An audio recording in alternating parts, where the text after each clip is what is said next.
21-year-old Elisa Lam never checked out of her LA hotel. The mystery surrounding her death has only grown.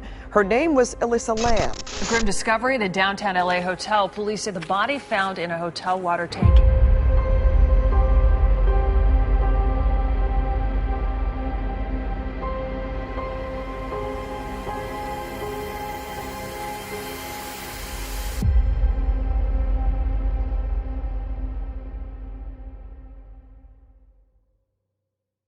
Elisa Lam was born on April 30, 1991, in Vancouver, British Columbia, Canada, to parents who had immigrated from Hong Kong. She grew up in a closely knit family running their own restaurant and was considered a bright, ambitious young woman. At the time of her trip to California in early 2013, Elisa attended the University of British Columbia, though she wasn't actively taking classes. What made Elisa's story even more touching was the fact that she had to fight mental illness.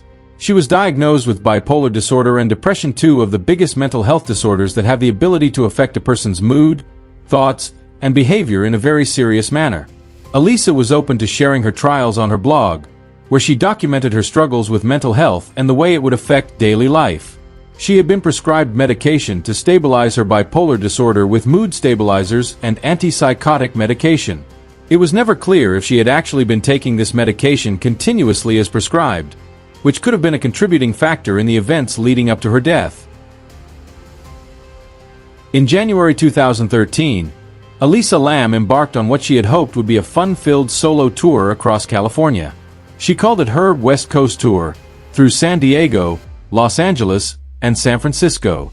Elisa did seem quite excited with the travel experiences. One finds her updating her blog rather frequently with stories of what happened, what she thought, and even how pictures could illustrate her journey. For Elisa, that meant taking a bus and Amtrak, and part of what drew her to the adventure was the exciting prospect of both freedom and exploration. Her parents were justly concerned about their young daughter setting off on her own. She tried to reassure her family that she was all right through calls every day. In late January, Elisa checked into the Cecil Hotel in Los Angeles, a hotel that, while known for being cheap, is even better recognized for its dark history of crime, violence, and eerily unexplained happenings.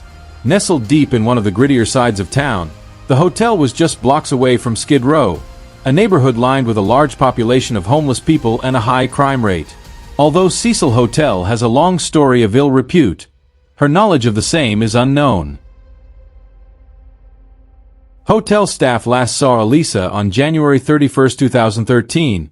Shortly after, she just stopped communicating with her folks, not at all a thing for her to do. Her parents, worried by then, immediately called the Los Angeles Police Department, and police wasted no time in investigating her disappearance. They investigated the hotel where she was staying, her room, and the common areas, but found nothing that would obviously explain why Elisa had vanished in an instant.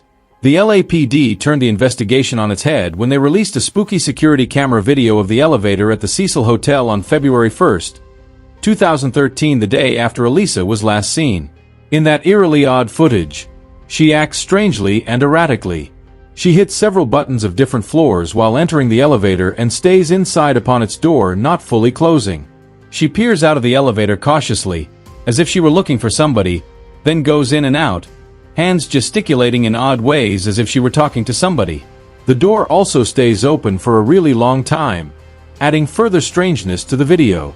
The footage went viral in no time, and it wasn't long before sets of theories about what could have happened to Elisa started pouring in.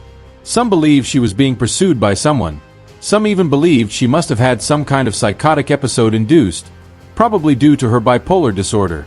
Others threw in supernatural explanations, considering the hotel's dark history.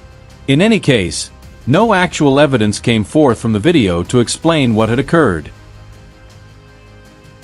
It wasn't until weeks after her disappearance that lodgers in the Cecil Hotel began to complain about the water pressure, taste of the water, and brown-colored liquid coming out of the faucets. So on February 19, 2013, maintenance workers of the hotel went up to the rooftop to check the water tanks, where the gruesome discovery of Elisa Lam's floating body was found inside one of them. Police soon arrived and retrieved Elisa's body from the tank with caution. The body had been dead for nearly 3 weeks and was well into decomposition. Her clothes were in the tank with her, but not on her, which made the question of how she came to be in this water tank even more intriguing. The autopsy report determined that Elisa's death was an unfortunate accident, resulting from drowning. The toxicology report came back negative on illegal drugs and alcohol, but did indicate that she may have been sporadic with her prescription medications, an oversight which could result in a manic or psychotic episode. From this came a theory perhaps she herself had climbed into the tank in some state of mental delirium, but there were many questions still unanswered. Thus, the water tanks on the Cecil Hotel's roof were not that accessible. The door to the roof was locked and alarmed. Any access to the tanks would have had to be via a fire escape or bypass security. Besides, the tank covers were much too heavy for her to have placed over her head, shut from the inside, and so many theories had circulated about someone having aided her in her death. However, there was never a trace of foul play found.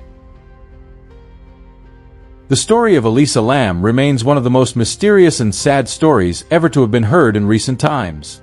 Her death, ruled by a panel of medical experts as an accidental drowning, still has many unanswered questions hanging in thin air amidst a multitude of theories.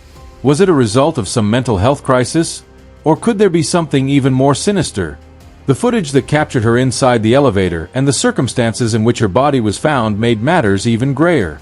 Although both her family and the investigators believe her mental illness probably was a contributing factor in her death, speculations continue into what actually happened in those last moments. Elisa Lam's case is one that has stayed in the minds of many people, carrying with it a lingering sense of tragedy and mystery.